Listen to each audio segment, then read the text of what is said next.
தனுசு ராசிக்கு எல்லாருமே அர்த்தாஷ்டம சனி 4ஆம் இடத்துல வருதுன்னு சொல்லுவாங்க. ஆனால் 7ஆம் பார்வையாக குரு பார்க்க போகிறார். மழை போல வர்ற பிரச்சனைகள் பனி போல மாறும். நீண்ட நாள் பிரச்சனைகள் தீர்வுக்கு வரும். வெற்றி ஜெயம் உங்கள் பக்கம்தான். உடல் ஆரோக்கியம் மட்டும் கவனம் வச்சுங்க. தாயாரோட உடல்நிலையில் கவனம் வேண்டும். ஆணாக இருந்தாலும் சரி பெண்ணாக இருந்தாலும் சரி.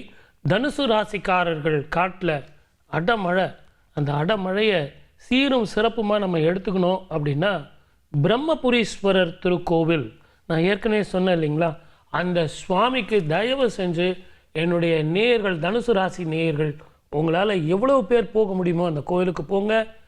வஸ்திரம் வாங்கி கொடுங்க. எங்கள் ஐயாவுக்கு வஸ்திரம் வாங்கி கொடுங்க. நான் யாருக்கும் தானம் பண்ணுங்கன்னு சொல்லலை. எங்கள் ஐயாவுக்கு வஸ்திரம் வாங்கி கொடுங்க. சுவாமிக்கு அபிஷேகம் பண்ணுங்க. ஒரு பக்கெட்டு தண்ணி இல்லைன்னா ஒரு சொம்பு தண்ணி உங்கள் கையால் எடுத்து குருக்கள் கிட்ட கொடுத்து அந்த அபிஷேகம் பண்ண சொல்லுங்கள். அதில் பச்சை கற்பூரம் கலந்து பண்ண சொல்லுங்கள். தனுர் ராசி நேயர்களுக்கு கேட்டது கிடைக்கும், நினைத்தது நடக்கும். வாழ்க வளமுடன். All the best.